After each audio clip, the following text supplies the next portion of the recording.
Hello viewers. आइए आज बात करते हैं एक बहुत ही मशहूर मुरक्कब के बारे में, यूनानी फार्माकोपिया का खास फॉर्मुलेशन जवाहर मोहरा। जवाहर मोहरा एक शाहकार है यूनानी का, मास्टरपीस है यूनानी का। सबसे पहले हम जानेंगे जवाहर मोहरा को जवाहर मोहरा कहने की वजह। जौहर कहते हैं सत्य या एसेंस या किसी खास चीज को, और प्रीसियस स्टोन्स को। इसका प्लूरल बनता है जवाहर। चूंकि इस दवा में बहुत सारे प्रीसियस स्टोन्स हैं, इसलिए इसका ये नाम होना लाजमी था। मोहरा मोहरा कहते हैं किसी डाइस को या गुटके को या पासा, जिससे कि शतरंज में खेलते हैं अक्सर इस तरह से, या एक खास औजार। तो ऐसा मोहरा जो बाजी पलट दे, जो आपको जीत दिला दे, यानी कि जवाहर का बना हुआ मोहरा जो बहुत काम का होता है। हालांकि उर्दू वाले जवाहर को सिंगुलर में बोलते हैं, और जब इसका प्लूरल बनाते, जमा या बहुवचन बनाना होता है, तो जवाहरात बोलते हैं। आपने देखा होगा ज्वेलर्स को जौहरी बोलते हैं। जौहर पे काम करने वाला जौहरी, ज्वेलर्स जो ज्वेल्स पे काम करे, जो प्रीसियस स्टोन्स पे काम करे। बहरहाल इस मेडिसिन के अंदर, इस मुरक्कब के अंदर बहुत सारे प्रीसियस स्टोन्स हैं और बाकी कुछ दवाएं और भी हैं। इसको बनाने की एक बहुत ही खास तरकीब है कि जितने भी स्टोन्स होते हैं, पहले उनको गुलाब में महलूल किया जाता है, डिसोल्व किया जाता है, इस काबिल बनाया जाता है कि वो खून में जज्ब हो सकें, एब्जॉर्ब हो सकें, और उसके बाद उनको सुखा करके और फिर दवाओं में शामिल किया जाता है। हर दवा का अपना एक मिक़दार है जो अपने फॉर्मूले में हम देखेंगे अभी। इसको बनाने के लिए आमतौर से ये सफूफ की शक्ल में बनाया जाता है। सफूफ की शक्ल में देने का इमरजेंसी में फायदा रहता है कि अगर इमरजेंसी है तो उसको शहद के मिलाकर खिलाया जाता है, तो फौरन एब्जॉर्ब होता है और रिजल्ट देता है। लेकिन हम इसको सफूफ और गोली दोनों शक्ल में बनाते हैं। गोली उन लोगों के लिए जो लंबे टाइम तक देनी हो, तो वहाँ डोज कन्वीनियंस रहती है, खुराक की आसानी रहती है। लेकिन इमरजेंसी में सफूफ बेहतर रहता है। चूंकि ये दोनों की तरह से काम आता है, वैसे जवाहर मोहरा दिल, दिमाग, जिगर, आज़ाए रईसा, ये तीनों आज़ाए रईसा के लिए, वाइटल ऑर्गन्स के लिए एक बहुत ही बेहतरीन मेडिसिन से ताकत देने के लिए, खास तौर से दिल के लिए। दिल जबकि सिंकोप हो रहा हो, डूब रहा हो, बीपी कम हो रहा हो, और हरारत गरीजी जो इनेट हीट है, जो एनिमल हीट है, एनर्जी है, वो डाउन हो रही हो, तब उस वक्त इसको दिया जाता है। यहाँ तक कि हार्ट अटैक के बाद जो बीपी डाउन हो जाता है और पेशेंट की कंडीशन बहुत ख़राब हो जाती है, उस वक्त भी ये बहुत अच्छा काम करता है। लेकिन हम अपने तौर पे इस मेडिसिन को 2 यूजेस में और लेते हैं, जो कि आमतौर से बुक्स में कहीं नहीं होता, लेकिन ये हमारा अपना तजर्बा है।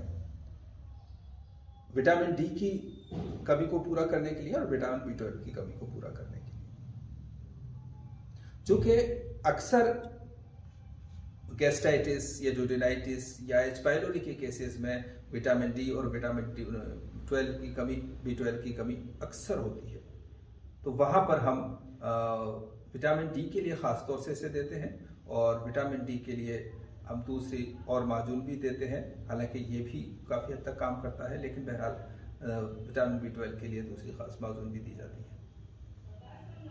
और एक तीसरा पर्पज़ इसका ये भी होता है कि जहाँ पर के ऑस्टियोपोरोसिस है या हड्डियाँ कमज़ोर हो जाती हैं, जॉइंट्स की प्रॉब्लम होती हैं, वहाँ पर भी इसको दिया जाता है। ये लगातार देने के काम आता है। इसके हालांकि दूसरे इस्तेमालात भी हैं जो फ़िलहाल जिन पे अभी हमारी रिसर्च चल रही है, जिसको इंशाल्लाह नेक्स्ट टाइम शेयर करेंगे।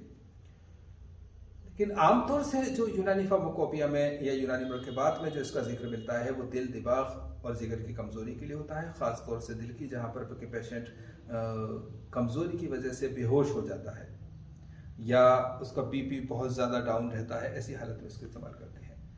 थोड़ी सी बात और करेंगे, लेकिन हम पहले देखते हैं इसका फार्मूला और बनाने की तरकीब। तो आइए देखते हैं जवाहर मोहरा के इंग्रेडिएंट्स।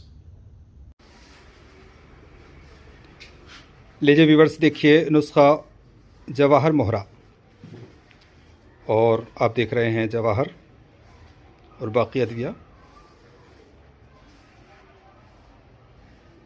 याकूत 125 ग्राम,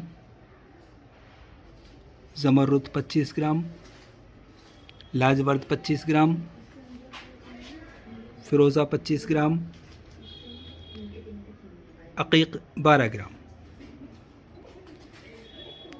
और ये मरजान रूट या बैख मरजान 25 ग्राम, मरजान की जड़, और ये शाख मरजान 25 ग्राम, नीलम 25 ग्राम,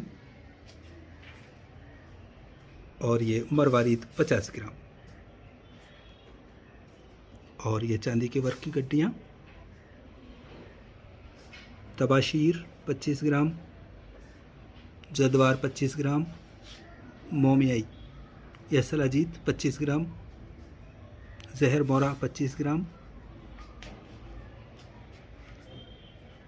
कहरबा शमई 25 ग्राम, और ये यश्ब, लेबल नहीं लगा इस पर लेकिन यश्ब 25 ग्राम। तो इस तरह से आप देख सकते हैं ये एक मुकम्मल नुस्खा जवाहर मोहरा।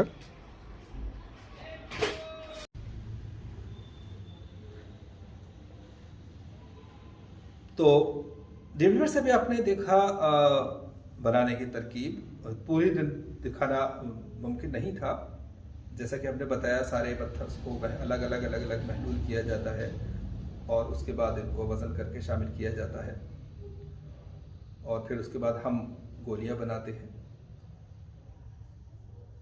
जवाहर मोहरा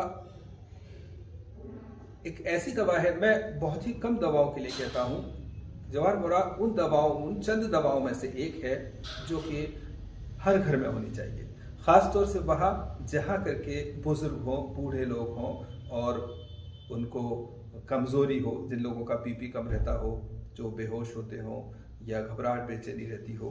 और चूँकि जवाहर मोहरा का जो इंग्रेडिएंट्स है ना, देखिए देखने की और समझने की बात यह है कि जवाहर मोहरा के जो इंग्रेडिएंट्स हैं, उन इंग्रेडिएंट्स में वो जुज़ पाया जाता है जो हमारे दिल, दिमाग और जिगर की जो एक साख्त है, एक बनावट है, एक स्ट्रक्चर है, उसकी बिल्डिंग ब्लॉक्स हैं ये। जैसे कि मकान बनाने के लिए ईंट चाहिए होती है, पत्थर चूना वगैरह चाहिए होता है, उसकी सख्ती के लिए ऊपर से प्लास्टर भी किया जाता है, वायरिंग भी किया, बहुत कुछ होता है, लेकिन मेन जो स्ट्रक्चर जो खड़ा किया जाता है वो किसी ऐसी चीज़ का किया जाता है जो मजबूत होती है, साख्त तो एक दूसरे से जुड़ के जाती है। आमतौर से ये ईंट होती है, पत्थर होता है, और आरसीसी वगैरह जो भी होता है, फिर तो बात लंबी जाती है, आप सिर्फ इतना ही समझ लें। तो यही वजह है कि जब दिल कमज़ोरी की वजह से खफकान होता है, घबराहट होती है, बेचैनी होती है, वहशत होती है, दहशत होती है, तो ऐसे हालात में जवाहर मोहरा का मुसलसल इस्तेमाल बहुत फ़ायदा देता है, बल्कि ज़रूरी है। इसलिए यहाँ तक कि कोई पेशेंट बिल्कुल लाग़िर, कमज़ोर और बिल्कुल मरणासन जिसको कहें, बिल्कुल, तो ऐसी हालत में इसको देने से काफ़ी तबीयत में सुधार आता है। मौत का कोई इलाज नहीं होता, ये हकीकत है, लेकिन इससे पेशेंट की तबीयत संभल जाती है थोड़ी देर के लिए, जितनी भी ज़िंदगी होती है तब के लिए, और वो किसी हद तक किसी काबिल हो जाता है कि कुछ बात सुन सके, कह सके, या कुछ लम्हात ठीक गुजार सके। तो इसलिए जवाहर मोहरा हर घर की ज़रूरत है। जवाहर मोहरा के बारे में फिर कभी इंशाल्लाह बहुत और डिटेल से बात करेंगे। फिलहाल इतना ही। अल्लाह हाफिज़।